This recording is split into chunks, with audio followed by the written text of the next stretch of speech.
I smelled the lobby before I saw him polished wood citrus cleaner and the faint bite of expensive cologne that wasn't mine. The elevator chimed, and Jason stepped out smoothing his tie, his smile tilted toward a blonde who leaned into him like she already had the right. My dress, the one he once said made me look like the girl he fell for, felt suddenly heavy against my ribs. I didn't raise my voice. I didn't have to. "Headed to your business trip?" I asked, and the marble floor carried my words farther than I meant them to go. Before I go any further, tell me where you're listening from tonight, and tap like and subscribe if these true family stories keep you company. Your support helps more than you know. My name is Mariah. I'm 30, and Houston has been home for 8 years, long enough to learn where the power runs in a room and who believes they own it. I wasn't born here. I grew up 2 states east in a brick house where my mother taught that loyalty is proved in quiet ways, and my father measured love in steady work. I carried those lessons into adulthood like a second spine. Be dependable. Be patient. Be the person people can count on when the bill comes due. That was the woman Jason met when I was 22, and he was already shaking hands, chasing commissions, talking about how we'd build something bigger than luck. He was charisma in a pressed shirt, and he made the future sound like a room he could open with a smile. When he asked me to move to Houston for his promotion, I packed my hatchback and told my parents it was our chance. I took the first marketing job I could find, picked up freelancing at night, and when the market kicked us in the teeth that first year, I covered the mortgage with the small inheritance my grandmother left me. It never felt like sacrifice. It felt like partnership, his ambition, my steadiness, our life. We ate on a folding table for 6 months and laughed like we were rich. On the surface, we grew into the couple people pointed to at neighborhood barbecues, the tidy lawn, the weekend trips he booked with reward points, the framed photos in the hallway that made us look candid and happy. He promised children when timing made sense, and I believed him, circling names in my head, like prayers I'd eventually say out loud. The busy seasons at his office got busier than constant. My days ran between clients and care for my 17-year-old niece Ava, who'd been staying with me since my sister's treatment started taking more than they gave. I didn't resent the load. I was proud of it. I told myself we were building toward the same sky, but harmony started to sound like a chorus I couldn't quite hear from the back row. I noticed the unfamiliar perfume on a collar and told myself it lived in the air of every hotel bar. Texts came late. Client dinner ran over traffic's a mess. Don't wait up, and I let them pass like weather. When a credit card alert pinged for a downtown Marriott 2 nights with champagne added, Jason said it was a client booking he processed through his card. "Just something they comp, sometimes, babe." He smiled too fast when he said it. I tucked the detail away, promised myself I wasn't the kind of woman who searched for reasons to doubt.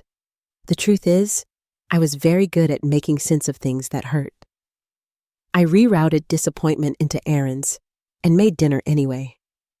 I told Ava to finish her homework and turned the ringer up loud just in case he called. My sister Claire isn't built for pretending. After Thanksgiving, she pulled me aside and said, "Rhea, I saw him. He wasn't alone." I asked her to let it go and drove home stiff-armed and silent, the way my father used to grip the wheel when the weather turned.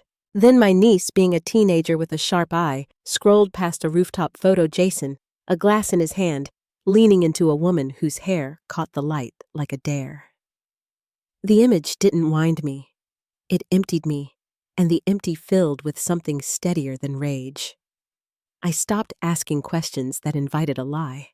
I counted the receipts I could prove money from my grandmother and our deed my name on the title. The months I carried us while he climbed ladders, he pretended belonged to both of us. On the afternoon of my 30th birthday, when his call came with a breathless line about an emergency trip, I said, "Okay," and set my phone down on the counter like it was finished with me. I took the dress he once chose for me off the hanger, curled my hair with the iron I saved for Sundays, and called a car into downtown. By the time I stepped into that lobby and chose a velvet chair facing the elevators, I knew two things with the kind of clarity that leaves no room for shaking. First, that the life I thought we shared would never return to me in the shape I gave it. And second, that if he meant to humiliate me in secret, he was about to learn what it felt like to be seen. When the elevator doors opened and Jason came out with her, the marble carried my silence farther than any accusation could. I crossed my legs, folded my hands over my purse, and waited for him to decide whether to meet my eyes or keep walking. The night I left the hotel lobby, the air felt sharp against my skin, the way cold glass feels when pressed to your lips too long. I walked until the sound of my heels gave me something steady to hold on to. But once I shut the door of the car and the driver pulled away, silence wrapped around me, and I couldn't ignore what the silence said anymore. Jason hadn't betrayed me in a single moment. It had been a series of cracks, each one small enough to deny until they finally broke through all at once. The first cracks had shown themselves years earlier, but I buried them beneath excuses. I remembered the Thanksgiving when Claire pulled me aside in my mother's kitchen. Her voice was low, but her eyes didn't flinch. "Raya, I saw him," she told me. He wasn't alone. I snapped back at her, told her she was imagining things, and left in a storm of anger that wasn't meant for her. The whole drive home, I kept my eyes on the road, whispering to myself that loyalty meant trust. But her words sat in me like a shard I couldn't spit out. Ava was the one who tore the wound wide. She wasn't even trying to hurt me, just a teenager scrolling through her phone laughing at posts I didn't understand. Then she froze her thumb hovering over the screen and held it out like it was a secret she couldn't carry alone. Jason, standing on a rooftop, a glass raised in his hand, leaning into a woman with hair that caught the string lights overhead. No caption, just emojis aflame a heart. But it was enough. Ava's voice was quiet when she called Claire, and Claire's voice was steady when she called me. "You can't keep pretending you don't see it." I sat on the edge of my bed with the phone in my lap until the screen blurred. It wasn't only the photo. It was every night I waited at the table with dinner growing cold. It was the perfume on his collar that I convinced myself lived in every hotel lobby. It was every time he said, "I'm doing this for us," while taking more and more of me away. I felt grief, yes, but beneath it came something sharper, an understanding that I had been complicit in my own erasure by staying silent. The weeks leading up to my birthday made everything harder to deny. Jason's texts grew shorter, his excuses rehearsed, and his absence longer. I noticed how he lingered with his phone in other rooms, how his smile felt like a mask slipping too easily into place. One night, I confronted him about the charge at the Marriott. He said it was for a client, waved it off with that quick grin he thought was charming. I wanted to believe him, so I did, but not without keeping the details tucked away.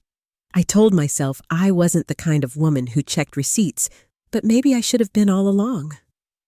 By the time my birthday arrived, the illusion I'd carried for 8 years had thinned so much it barely covered the truth. His call came at 3 in the afternoon. The words were clipped, practiced. Something came up at work. Last-minute trip. "Don't be mad. I'll make it up to you when I get back." I listened, but what I heard wasn't explanation, it was dismissal. When he hung up, I didn't cry. I didn't beg. I didn't even yell. Instead, I felt certainty press down on me, with a weight so heavy it almost steadied me. I knew exactly where he was going. I wasn't going to sit at home in the dress he once called his favorite, waiting for another lie to circle back. I called a car and rode into downtown, the city lights flashing across the window like warnings I should have read years earlier. When I stepped into the Marriott lobby and sat facing the elevators, I wasn't just waiting for him, I was waiting for myself. For the woman I had set aside in the name of loyalty, for the strength I thought I'd lost under all the excuses. and then the elevator opened. Jason stepped out, adjusting his tie, his face bright with a smile meant for someone else. Behind him, she appeared a woman with blonde hair and an outfit meant to be noticed. She laughed at something he whispered, clinging to his arm, as if she had a claim. My heart pounded, but my face stayed still. When I stood, her voice slipped first. "Jason?" she asked, startled. His face drained, and his hand fell from her waist as though burned. The silence in that lobby was louder than any accusation. I asked if he was headed to his business trip, and the sound of my heels echoed as I closed the distance between us. I didn't scream. I didn't make a scene beyond the one he had already written for us. My words were even my eyes steady. And then my hand connected with his cheek, the sound cracking across the marble like a verdict. Gasps rose from strangers, and his mistress stepped back, retreating from the shame that clung to him. I leaned close low enough for only him to hear, and told him this would be the last time he blindsided me. From here on, I would be the one in control. Then I walked out, my head high, my body trembling, only once the doors closed behind me. That night, when I sat in my kitchen with the lights off, I thought about the years I had given him, the money I'd poured into our home, the jobs I'd taken to keep us afloat, the loyalty I had offered without condition. I realized those weren't sacrifices lost to me. They were investments I still had the power to claim. The humiliation I felt in that lobby began to shift into something steadier, colder. He thought that night was the one he broke me. He had no idea it was the night I began planning how to break him. I closed my eyes and let the stillness of the house settle into me. For the first time in years, I didn't wait for the sound of his car in the driveway. I didn't wonder where he was or who he was with. I knew, and knowing changed everything.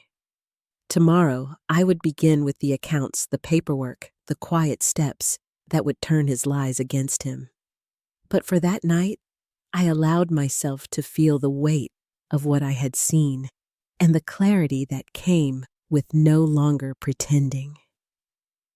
I didn't yet know exactly how far I would go, but I knew this Jason Carter had written the first chapters of our marriage. From now on, I would be the one holding the pen. And soon enough, he would learn what it felt like when the story no longer belonged to him. That night, after the hotel lobby, I sat alone at the kitchen table with every light off. My phone buzzed until the counter trembled, Jason's name flashing again and again across the darkened screen. I couldn't bring myself to answer. For years, I had been the wife who picked up no matter the hour, who listened through excuses and patched over disappointments. But that night, silence became my reply. I stared at the faint glow from the refrigerator door and realized I didn't need to ask him why anymore. I had seen enough. The hours stretched until dawn, and with each passing minute, grief softened into something heavier but more controlled. I pulled the safe from the closet, dragging it to the table where I had once set dinners that grew cold while I waited. Inside lay documents I had rarely touched: deeds, titles, accounts.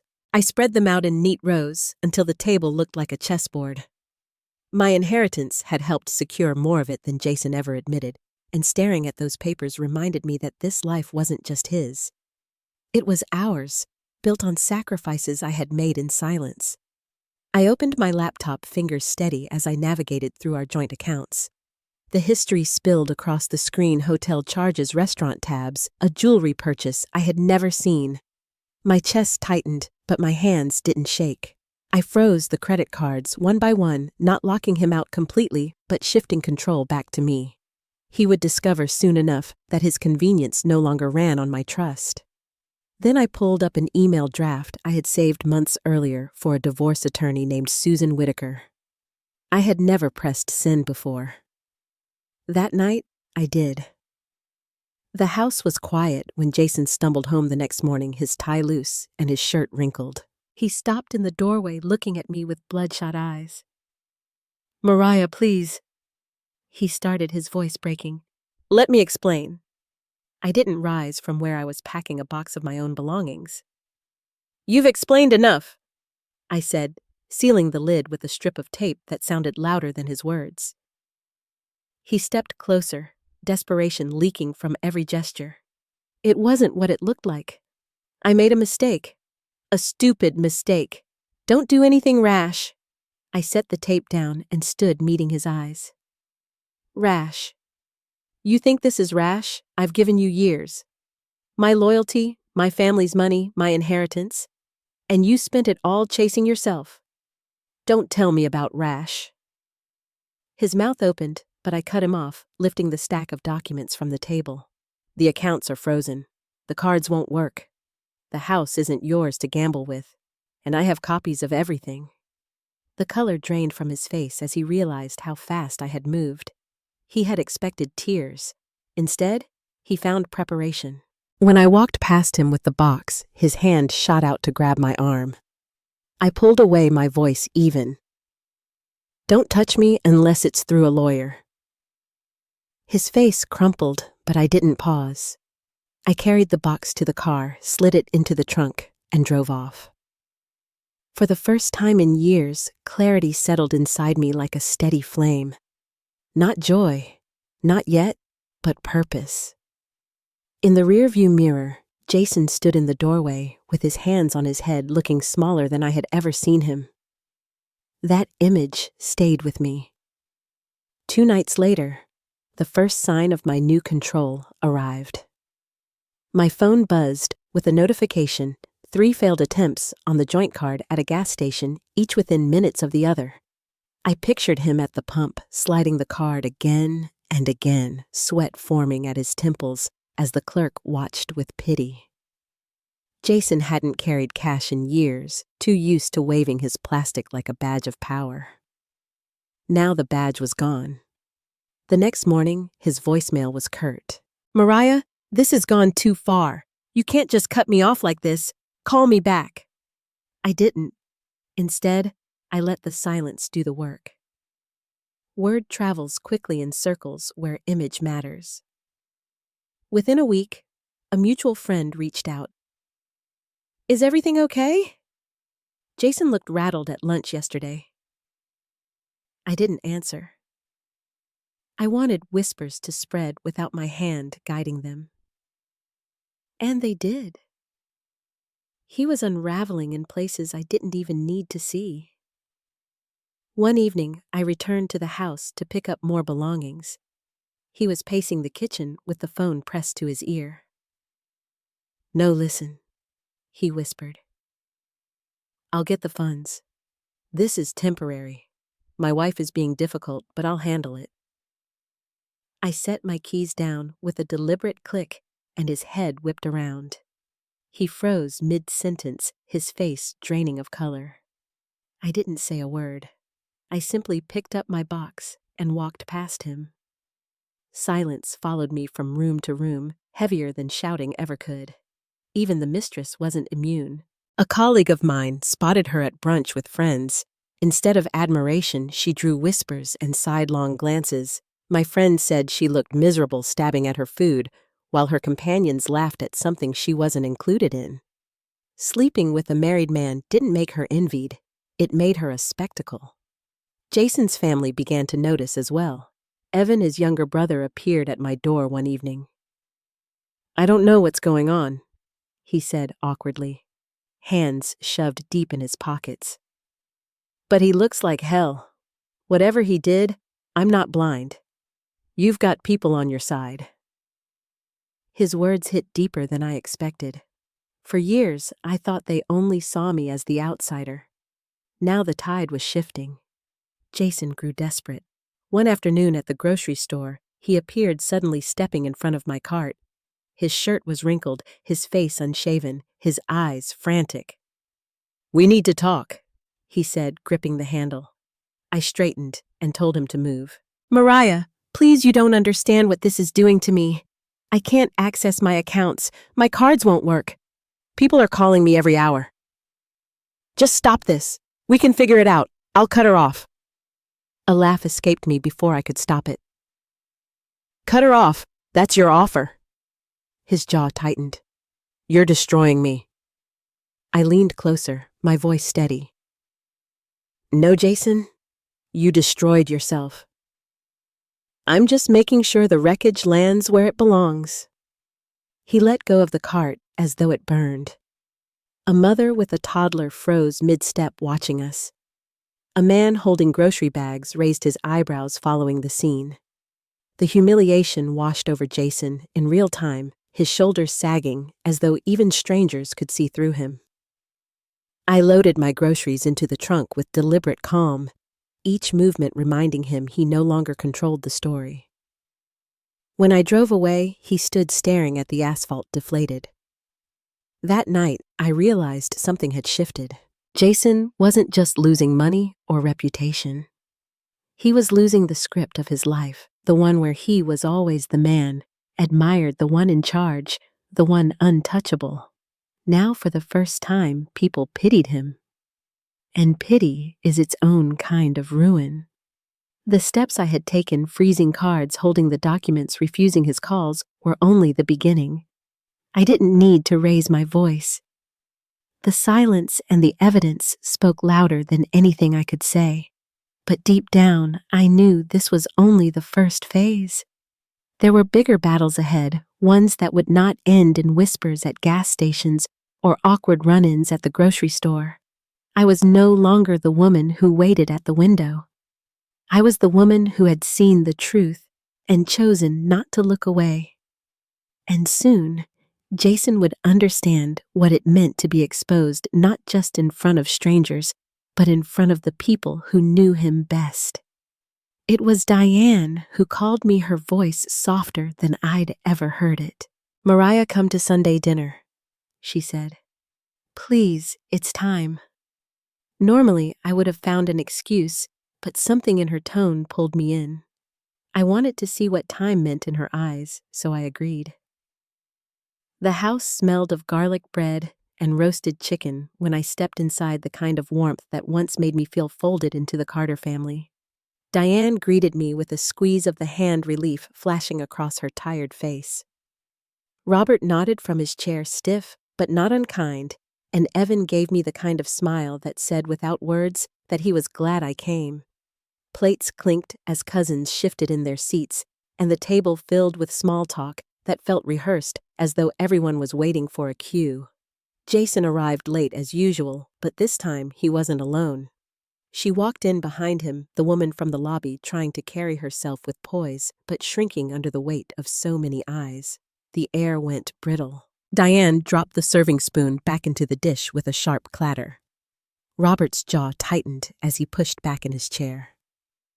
My chest tightened too, but instead of crumbling, I smiled a calm, deliberate smile that belonged to me alone. Jason cleared his throat and started, "Everyone, this is—" I cut him off before he could say her name. "We know who she is." Gasps rippled through the table. The mistress shifted uncomfortably, her hand twitching toward Jason's arm, but he didn't take it. His face had already gone crimson. I rose slowly, glass of water in hand, the scrape of my chair against the floor, pulling every eye toward me. "Do you know what today is?" I asked the room. Silence followed. It's been 2 weeks since Jason told me he had to leave for a business trip. The same trip that ended with me standing in a hotel lobby, watching him walk out of an elevator with her. Robert swore under his breath. Diane's hand flew to her mouth. Jason's mistress froze, wide-eyed and pale. I turned to Robert and asked quietly, "Do you know what your son told me when I confronted him?" "He told me not to make a scene." I let the weight of those words sink into the room. Jason shifted, fumbling for words, but I lifted my hand to stop him. I didn't need to raise my voice. The power of silence was mine now. Then I set my water glass down with a sharp clink. "I suppose loyalty is optional for him," I said, letting my eyes rest briefly on the mistress. "But as of tonight, so is this marriage." My words landed like a hammer. Robert rose from his chair, anger etched into every line of his face. "You brought her here?" he thundered at his son. The mistress recoiled, looking toward the door like she wanted to vanish. Jason tried to speak, but nothing came. Diane's voice shook as she shouted across the table. "I'm ashamed of you!" Evan slammed his hand down, demanding to know how long it had been going on. His sister, seated across from me, shook her head in disgust. The voices clashed, rising in fury, but I remained standing calm and composed, watching Jason unravel in the storm he had created.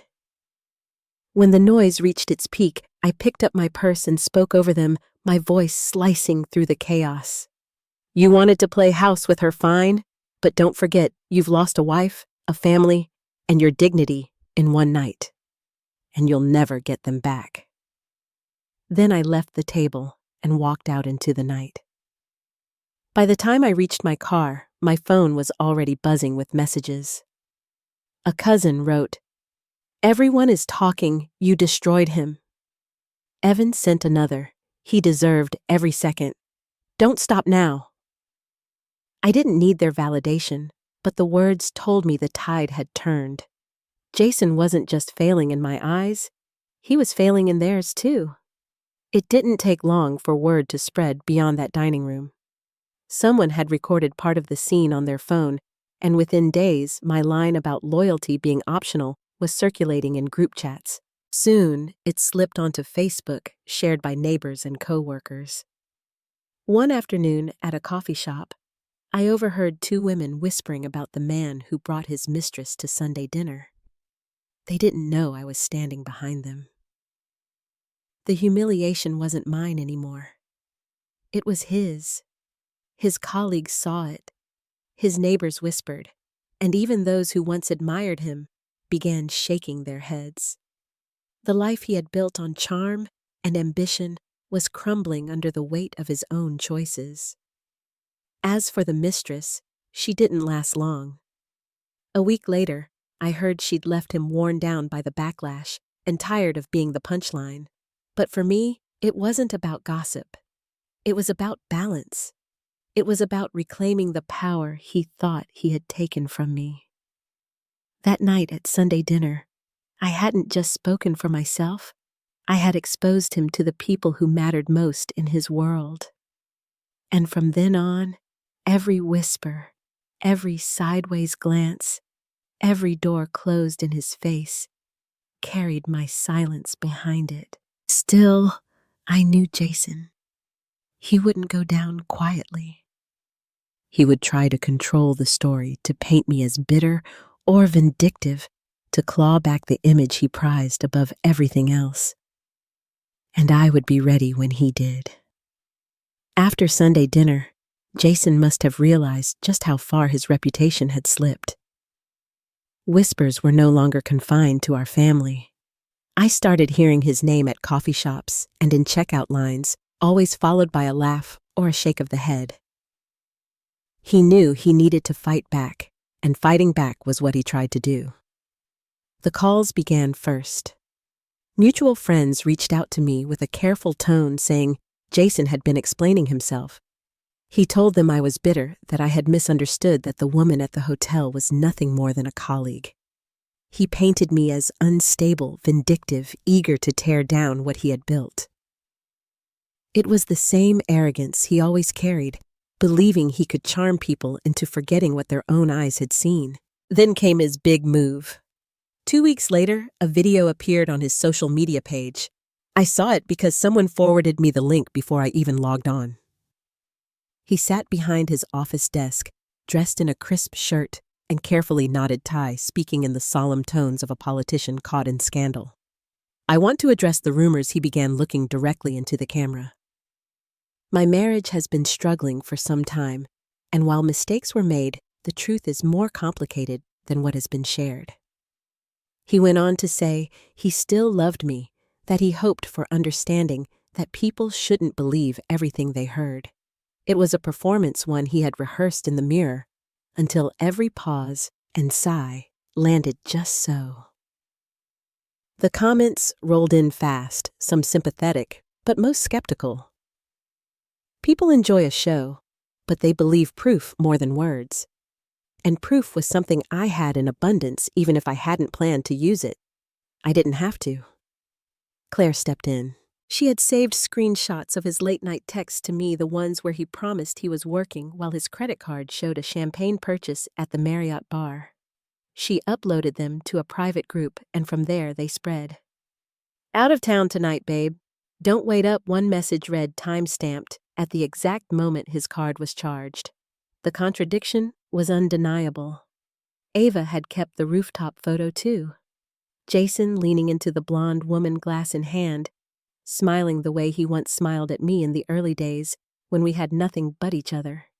She didn't post it herself, but somehow it found its way online. It didn't need a caption, the body language was louder than words. Within hours, those images attached themselves to his video, reshared with captions that mocked his carefully chosen phrases. His line about mistakes being made was paired with screenshots of receipts. His solemn face was cropped beside the rooftop picture, with a flame emoji stamped across it. Every attempt he made to look dignified only highlighted the depth of his lies. Then came the hashtag. Someone clipped the line I had delivered at Sunday dinner.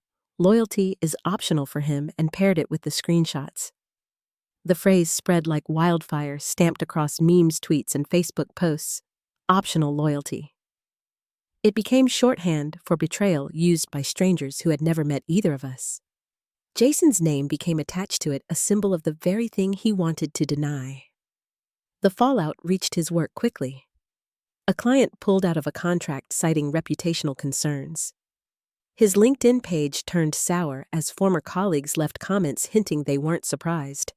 A man who had once bragged about being untouchable now stood exposed. His image cracked open for everyone to see. I stayed silent. That was the part that unnerved him most. I didn't defend myself, didn't comment on the leaks, didn't argue with his performance.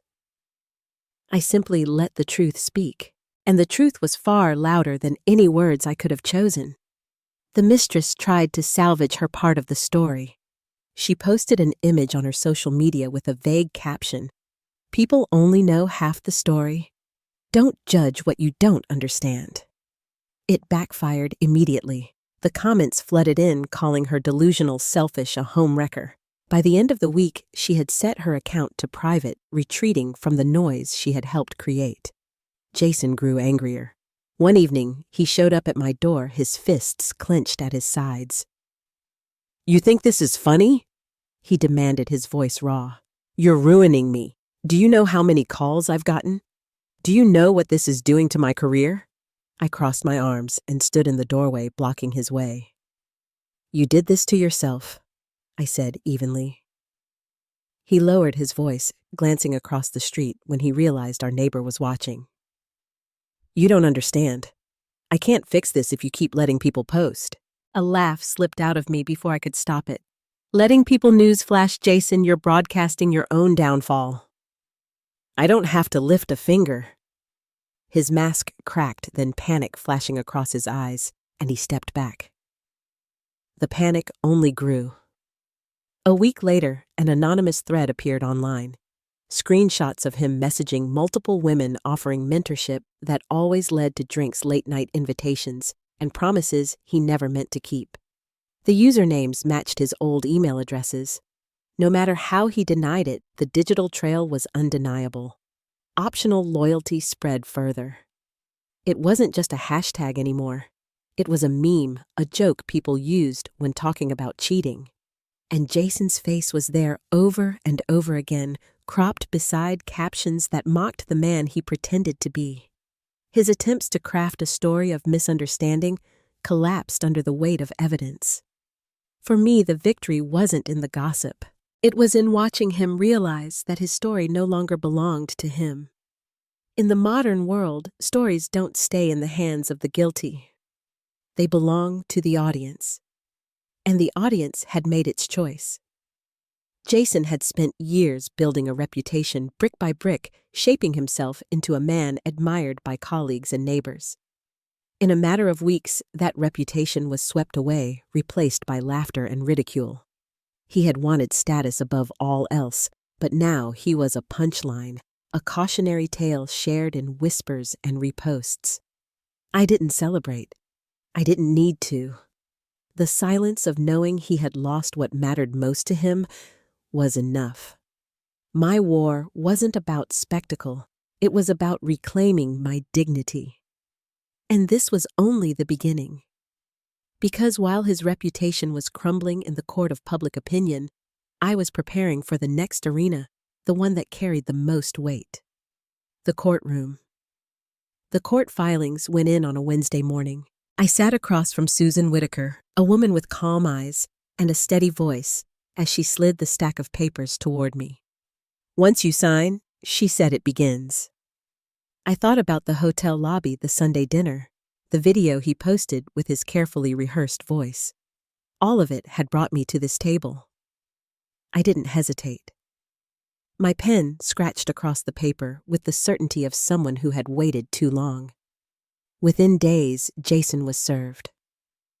My phone lit up 13 times in a single afternoon, each voicemail more frantic than the last. His tone swung from rage to pleading, as if switching gears might change the outcome. "You can't just take everything he said in one. I built this life. Please. Mariah, think about what you're doing." But I had thought about it. I had thought about it for years while he told me to be patient, to trust, to look away. Now I was done thinking. Now I was acting. The first blow landed in his wallet. A judge issued a temporary freeze on major assets until the division could be settled. That meant his remaining accounts were under review, his access limited to what the court allowed. The house tied to my inheritance was secured under my control. He couldn't sell it, couldn't borrow against it, couldn't touch it. The second blow came a few weeks later. Jason had been clinging to his car, a luxury sedan he loved to flaunt at client meetings. But it was leased under both our names, and Susan filed to suspend payments until proceedings were complete. The dealership repossessed it. Jason was left scrambling for rides, borrowing cars from friends who grew weary of the spectacle that followed him. The man who once strutted into restaurants with keys to a polished car now stood outside waiting for favors. But the third strike cut deeper than either of us had anticipated. We didn't have children of our own, but Ava had lived with me for years. She was more daughter than niece. A young woman I had guided through school projects, doctor's appointments, and late-night talks when she was scared about her mother's health. Jason liked to parade her at dinner parties, boasting about the role he played in her life. But in court, the truth came out: his absence, his affairs, his financial recklessness. When the judge reviewed the case, guardianship was awarded solely to me. Jason's claim of being a father figure vanished with a single ruling. I watched his face across the courtroom that day. He tried to mask it, but the blow landed. It wasn't just legal. It was personal. For the first time, he couldn't pretend the image he had built was intact. He left the hearing alone, clutching a briefcase that seemed to spill papers at every turn. His suit rumpled, his shoulders hunched. Gone was the man who had once commanded boardrooms. What remained was a hollow version unraveling in plain sight. His family began to peel away too. Diane stopped answering his calls, the guilt too heavy for her to carry on his behalf. Robert showed up at my door one evening, his posture stiff, his words clipped. "I raised him better than this," he said flatly. "What he did to you, to Ava, to this family, it's unforgivable." The weight of his disappointment fell not on me, but squarely on Jason. Even Evan, who had once admired his older brother, cut ties. You embarrassed all of us, I heard, he told him. Don't call me again. Financially, the collapse quickened. Creditors began calling. Business contacts distanced themselves, not wanting to be tied to a name that had become shorthand for betrayal. The optional loyalty hashtag still lingered online, attaching itself to memes and jokes. Each attempt Jason made to claw back control only dug the hole deeper. He filed counterclaims accusing me of emotional cruelty, suggesting I had pushed him to his mistakes. Susan shredded his arguments in court, presenting the receipts, the messages, the photos. The judge dismissed his claims with little ceremony, leaving him staring at the bench as though the ground had shifted beneath him. Every time he tried to twist the story, it slipped further out of his hands. By the time spring turned to summer, the divorce neared its end. The settlement awarded me the house, the savings tied to my inheritance, and half his retirement accounts. He was ordered to pay my legal fees on top of it all.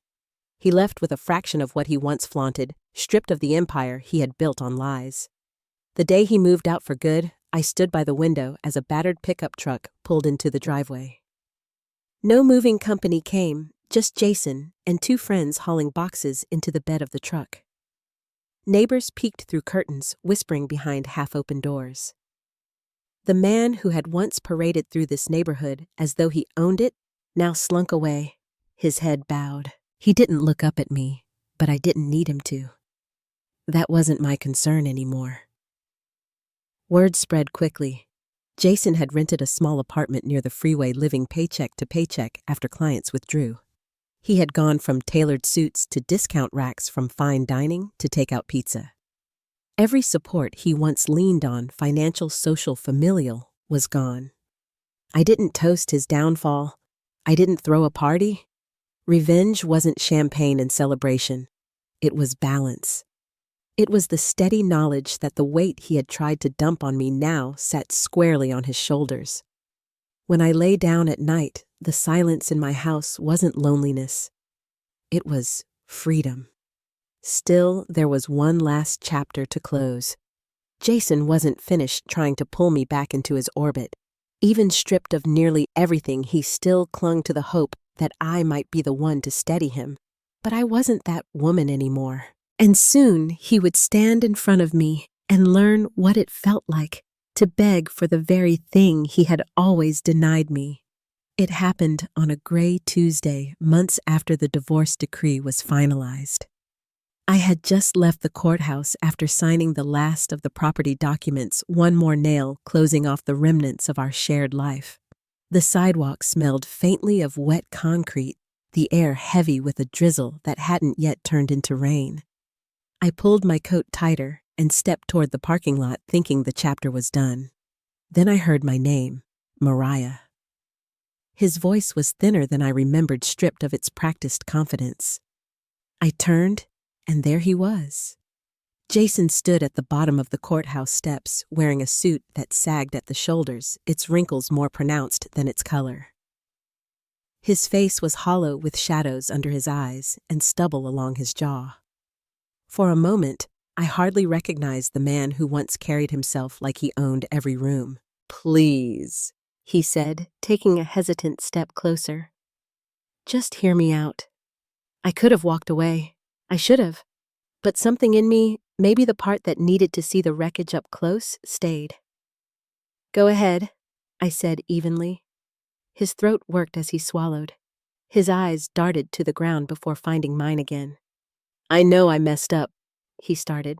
"I know I lost everything. But Mariah, we had years together. You can't just erase that. I'm not asking for money. I'm not asking for the house. His words stumbled. "I just want a chance to make things right, to start over." The drizzle thickened, spotting his wrinkled collar as he rushed on. "I don't sleep. I don't eat. I can't face people anymore. I lost the business. I lost my family." His voice cracked raw with a vulnerability I had never heard from him before. "And I lost you. Please don't leave me like this. You're the only one who can help me put myself back together." For years, I had begged him to come home earlier, to give me more than scraps of his attention, to notice me beyond what I could carry for him. He had brushed me aside, convinced I would always be there.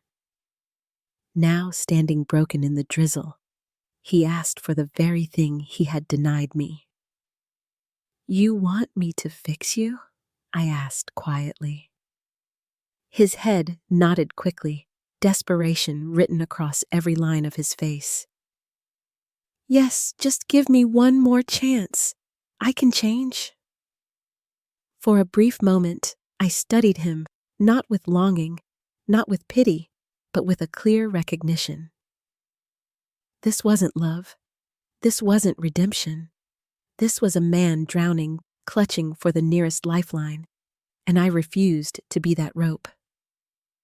"You had your chances," I said, my voice low. "You had more than most men ever get. And every single time you chose yourself over me." His face twisted as if my words landed harder than a slap. I was stupid. I was selfish. But I see it now. I see it all now. I can't live like this. I stepped closer, lowering my voice so only he could hear. "Then don't. But don't you dare think I'm here to save you. I saved myself the moment I walked out of that hotel lobby. You're standing in the ruins of your own choices." His eyes glistened, and for a second I thought he might collapse right there on the courthouse steps. "So that's it," he whispered. After everything, I let the silence stretch heavy and final, then delivered the only words that mattered. "You're the architect of your own destruction." I turned and walked away, each step firm against the damp concrete. I didn't look back. I didn't need to. The sound of his silence behind me told me everything. He had nothing left. No family, no money, no allies, and most importantly, no me.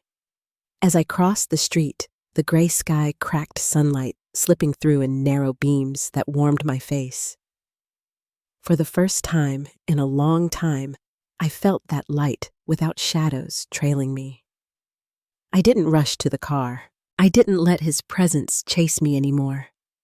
I moved with the calm of someone who knew the battle was over. That night, I sat at my kitchen table, the same one where I had once stared at documents spread across its surface, plotting how to dismantle him. Only this time, the table held nothing but a mug of tea and Ava's college brochures scattered across the wood. The hum of the refrigerator, the distant sound of her typing upstairs, these were the noises of a life that belonged to me again. Jason's downfall was complete. The man who once boasted of his empire now rented a cramped apartment by the freeway. The man who paraded women and wealth now stood empty-handed, his name little more than a cautionary tale. His ruin wasn't dramatic. It wasn't sudden. It was steady, measured, and undeniable. Exactly as I had intended. And I had no intention of turning back. When I left Jason standing in silence outside the courthouse, I knew my fight with him was over. For months, my life had revolved around uncovering his lies and protecting myself from the wreckage. But once I walked away that final time, I no longer felt tied to his choices. I came home to a house that finally belonged to me, not because my name was on the deed, but because every corner now carried my touch, not his shadow. I repainted the walls, tore down the heavy curtains he once insisted on, and let the light fill spaces that had felt closed for too long. I added plants to the windowsills, framed photographs of Ava's milestones, and filled shelves with books that reflected my own interests. Slowly, the house transformed from a place of tension into a sanctuary. I realized I wasn't just reclaiming property, I was reclaiming myself. Financially, I found steadiness too. The divorce settlement secured my share, But I didn't stop there. I took the marketing work I once kept small and let it grow. Freelance projects turned into loyal clients, and my confidence grew with every invoice that carried my name alone. What had once felt like survival became pride-proof that I could build a life without depending on Jason's ambition. Ava thrived as well. That spring, we sat together in the kitchen, opening her college acceptance letters. We laughed until our sides ached when the first envelope arrived with a bold congratulations. She hugged me tight and whispered, "I couldn't have done this without you." Her words mattered more than any apology Jason ever tried to force on me. While he chose betrayal, I had chosen commitment to her, to myself, to a future worth protecting. Every so often, I still hear about Jason. Houston is a big city, but not big enough to keep stories from finding me. People say he rents a small apartment near the freeway now, working job to job, his friends gone, his family distant. Diane no longer makes excuses for him. Robert refuses his calls. Even Evan, once his biggest supporter, keeps his distance. His name, once spoken with admiration, has become a quiet warning. He is no longer the man people look up to. He is the story they tell when they talk about pride undone. But that's his life, not mine. My story is different. My days now begin without dread. I walk through my neighborhood in the mornings with sunlight on my face, feeling gratitude instead of knots in my stomach. I cook meals because I enjoy the taste, not because I'm waiting for someone to come home. I sleep peacefully in a bed that feels like rest, not emptiness. I've learned something important through all of this, that betrayal may break your heart, but it doesn't have to break you.